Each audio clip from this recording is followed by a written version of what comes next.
नून league के कायद नवाज शरीफ 21 अक्टूबर को जब पाकिस्तान वापस आए थे तो वो पनामा स्कैंडल से मुंसलिक 2 केसेस में सजा याफ्ता थे और इलेक्शन लड़ने के लिए नाअहल भी थे, जबकि एक केस में उनकी बरियत को नैब ने चैलेंज किया हुआ था और ये तीनों केसेस इस्लामाबाद हाई कोर्ट में ज़ेर-ए-इल्तवा थे। मगर आज सिर्फ 1.5 महीने बाद ही सूरत हाल बहुत बदल गई है। एवनफील्ड रेफरेंस में इस्लामाबाद हाई कोर्ट से नवाज शरीफ की बरियत हो चुकी है, जबकि फ्लैगशिप रेफरेंस इसलिए खत्म हो गया है क्योंकि नैब खुद से ही नवाज शरीफ की बरियत के खिलाफ अपनी दरख्वास्त की पैरवी करने से पीछे हट गया है और ट्रायल कोर्ट के फैसले के खिलाफ अपनी अपील वापस ले ली है, जिसके बाद अब सिर्फ अल अजीजिया रेफरेंस रह गया है, जिस पर आज से इस्लामाबाद हाई कोर्ट में बाकायदा समाअत शुरू हो गई है। और पहली ही समाअत में नवाज शरीफ के वकील ने केस के मेरिट पर दलाइल मुकम्मल कर लिए हैं, जिसके बाद 12 अक्टूबर को नैब के प्रोसिक्यूटर ने दलाइल देने हैं और अगर इस केस में भी नवाज शरीफ को रिलीफ मिल जाता है तो उनके लिए 8 फरवरी को इलेक्शन में हिस्सा लेने का रास्ता मजीद हमवार हो जाएगा। ताहम आज इस्लामाबाद हाई कोर्ट में अल अजीजिया रेफरेंस में नवाज शरीफ की कानूनी टीम ने मौका अख्तियार किया कि वो अल अजीजिया रेफरेंस का फैसला सुनाने वाले मरहूम जज अरशद मलिक की वीडियो से मुतालिक अपनी दरख्वास्त की पैरवी नहीं करना चाहते हैं, क्योंकि अब जज अरशद मलिक इस दुनिया में नहीं रहे, लिहाजा अब वो हाई कोर्ट में मेरिट पर केस लड़ना चाहते हैं। अदालत नवाज शरीफ के वकला से कहती रही कि वो चाहें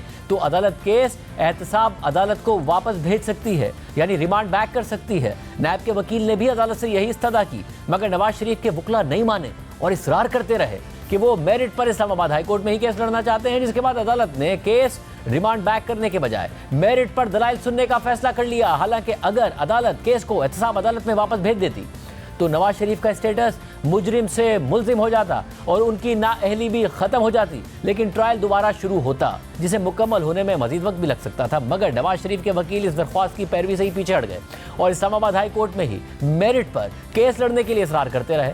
आज इस्लामाबाद हाई कोर्ट के चीफ जस्टिस आमिर फारूक और जस्टिस मियां गुल हसन औरंगजेब पर मुश्तमिल 2 रुकनी बेंच के सामने अल अजीजिया रेफरेंस की समाअत का अहवाल आपके सामने रखते हैं, जहां नवाज शरीफ अपनी कानूनी टीम के साथ खुद भी मौजूद थे। अदालत ने नवाज शरीफ की अपील के साथ साथ अल अजीजिया रेफरेंस में नवाज शरीफ की सजा बढ़ाने से मुताल्लिक नैब की अपील को भी यकजा करके समाअत की। जियो न्यूज़ के नुमाइंदे उवैस यूसुफजई के मुताबिक नवाज शरीफ के वकील अमजद परवेज ने दलाइल देते हुए कहा कि नैब ने सुप्रीम कोर्ट के अहकामात पर रेफरेंसेस दायर किए जिनमें एक जैसा इल्जाम था। फ्लैगशिप रेफरेंस में एहतसाब अदालत ने नवाज शरीफ को बरी कर दिया था। एक ही इल्जाम पर अलग अलग रेफरेंस दायर किए गए। हमने दरख्वास्त दी थी कि एक इल्जाम पर सिर्फ एक ही रेफरेंस दायर होना चाहिए था। अदालत ने उस वक्त कहा था कि ट्रायल अलग अलग हो रहा है मगर फैसला एक साथ सुनाया जाएगा। अदालत को देखना है कि प्रोसिक्यूशन ने इस केस में आयद किए गए इल्जाम को साबित किया या नहीं किया। इस मौके पर चीफ जस्टिस आमिर फारूक ने अमजद परवेज से सवाल किया कि ये बताएं कि इस केस में इल्ज़ाम क्या था, तो अमजद परवेज ने जवाब दिया कि इस रेफरेंस में भी आमदनी से ज़ायद असासे बनाने का इल्ज़ाम था।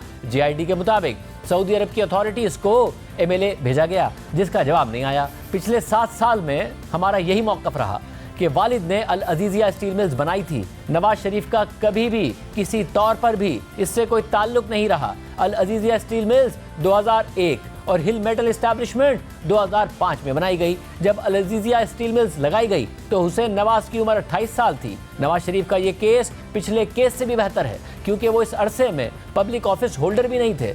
इस पर नैब के प्रोसिक्यूटर ने मौका अख्तियार किया कि ये मेरिट पर बहस कर रहे हैं, इनकी कुछ मुतफर्रिक दरख्वास्तें भी हैं, ये अपनी वो दरख्वास्तें वापस ले लें। जिस पर नवाज शरीफ के वकील अमजद परवेज ने मौका अख्तियार किया कि जी जज की वीडियो से मुतालिक दरख्वास्तें हैं। तो नैब के प्रोसिक्यूटर ने कहा कि जज अरशद मलिक की वीडियो से मुतालिक मरियम नवाज ने भी प्रेस कॉन्फ्रेंस की थी, मामला सुप्रीम कोर्ट भी गया था। इस पर अमजद परवेज ने अदालत से कहा कि एहतसाब अदालत के जज अरशद मलिक अब इस दुनिया में नहीं रहे।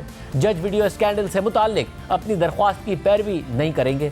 इस मौके पर जस्टिस मियां गुल हसन औरंगजेब ने रिमार्क दिए कि जज का कंडक्ट अगर इस केस के फैसले के वक्त ठीक नहीं था और बददियानती पर मबनी था तो इसके असरात होंगे। हमें बताएं कि उन्हें बतौर जज क्यों बरतरफ किया गया था, उन पर चार्ज क्या था। इसमें नवाज शरीफ के वकील आजम रजीद तारड़ ने कहा कि मेरिट पर हमारा केस पहले से बेहतर है। तो जस्टिस गुल हसन औरंगजेब ने रिमार्क दिए कि आप इस दरख्वास्त की पैरवी करेंगे तो हम उसको देखेंगे। जज अरशद मलिक अब हयात नहीं हैं लेकिन बाकी लोग मौजूद हैं। अदालत ने नवाज शरीफ के वकील से फिर पूछा कि आप इस दरख्वास्त की पैरवी करना चाहते हैं या नहीं, तो अमजद परवेज ने जवाब दिया कि मुझे हिदायत है कि जज अरशद मलिक के वीडियो स्कैंडल से मुतालिक दरख्वास्त की पैरवी नहीं करना चाहते। जज अरशद मलिक के लिए दुआ गो हूँ, अब वो इस दुनिया में नहीं है। इस मौके पर जस्टिस गुल हसन औरंगजेब ने रिमार्क दिए कि हम यहाँ स्क्रीन लगा देंगे और वीडियो चला देंगे। ये बात याद रखें कि ये दो धारी तलवार भी साबित हो सकती है। चीफ जस्टिस आमिर फारूक ने नवाज शरीफ के वकील आजम रजीक तारड़ से मुकालमा किया कि सुप्रीम कोर्ट के फैसले के नतीजे में हमारे पास दो ऑप्शंस हैं। एक ऑप्शन ये है कि हम खुद इजाफी शवाहिद देखकर मेरिट पर फैसला कर दें। दूसरा ऑप्शन ये है कि रेफरेंस दोबारा एहतसाब अदालत को रिमांड बैक कर दें। अगर आप कहते हैं तो मेरिट पर फैसला कर देंगे, हम पीछे नहीं हटेंगे, आपने हमें अपना फैसला बताना है। तो आजम रजीक तारड़ ने केस एहतसाब अदालत को रिमांड बैक करने की मुखालफत कर दी और कहा कि नवाज शरीफ के साथ पहले ही बहुत ज्यादतियां हो चुकी हैं। हमारी इस्तदा है कि यही अदालत मेरिट पर नवाज शरीफ की अपील पर फैसला कर दे। इससे कबल भी 2 अपीलों पर फैसला इसी अदालत में हो चुका है, जिस पर जस्टिस गुल हसन औरंगजेब ने रिमार्क दिए कि केस रिमांड बैक कर देते हैं तो नवाज शरीफ मुल्जिम तस्वुर होंगे, सजा याफ्ता तस्वुर नहीं होंगे। ट्रायल कोर्ट को केस का दोबारा फैसला करना होगा और नैब का यही रवैया रहा तो आपको मसला भी नहीं होगा। आप क्यों परेशान हो रहे हैं? इस दौरान नवाज शरीफ के वकील मेरिट पर केस सुनने की इस्तदा करते रहे, जिस पर नैब के प्रोसिक्यूटर ने इस्तदा की कि अल अजीजिया रेफरेंस दोबारा समाअत के लिए एहतसाब अदालत को भिजवा दिया जाए।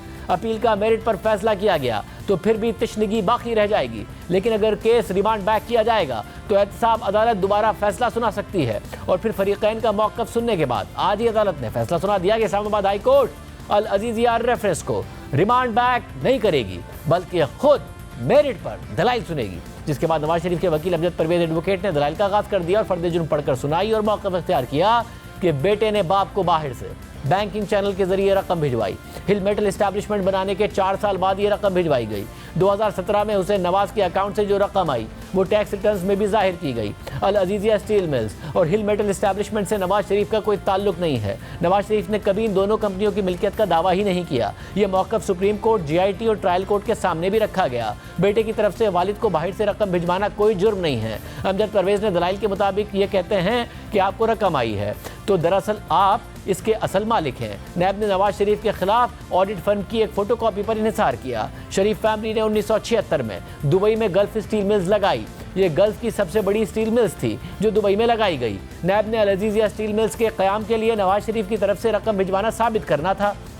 अल अजीजिया कंपनी 2001 में रजिस्टर हुई, दूसरी कंपनी हिल मेटल 2005 में रजिस्टर हुई, जिसके मालिक हुसैन नवाज हैं। इस कंपनी से नवाज शरीफ का ताल्लुक साबित करने के लिए कोई दस्तावेजी सबूत नहीं दिया गया। नैब का सारा केस नवाज शरीफ की इन कंपनियों की मिल्कियत साबित करने का था। इन कंपनियों के शेयर होल्डर हुसैन नवाज, अब्बास शरीफ और एक खातून थी। अमजद परवेज ने मजीद दलाइल दिए कि नवाज शरीफ का मौक़िफ़ था कि अल अजीजिया उनके वालिद मियाँ शरीफ ने बनाई, जिससे उनका कोई ताल्लुक नहीं रहा। GIT के सरबराह ने तस्लीम किया कि अल अजीजिया से नवाज शरीफ के ताल्लुक का कोई दस्तावेजी सबूत नहीं मिला। लाहौर हाई कोर्ट का फैसला है कि आमदनी से ज़ायद असासों का केस दायर करने के लिए आमदनी और असासों का तकाबुल होना चाहिए। इस मौके पर चीफ जस्टिस आमिर फारूक ने रिमार्क दिए कि 4 अनासिर प्रोसिक्यूशन ने पूरे करने थे, तो अमजद परवेज ने मौक़िफ़ इख्तियार किया कि चारों अनासिर मिसिंग हैं। केस में जिन कंपनियों का जिक्र है उनके क़याम के वक्त Nawaz Sharif public office holder भी नहीं थे।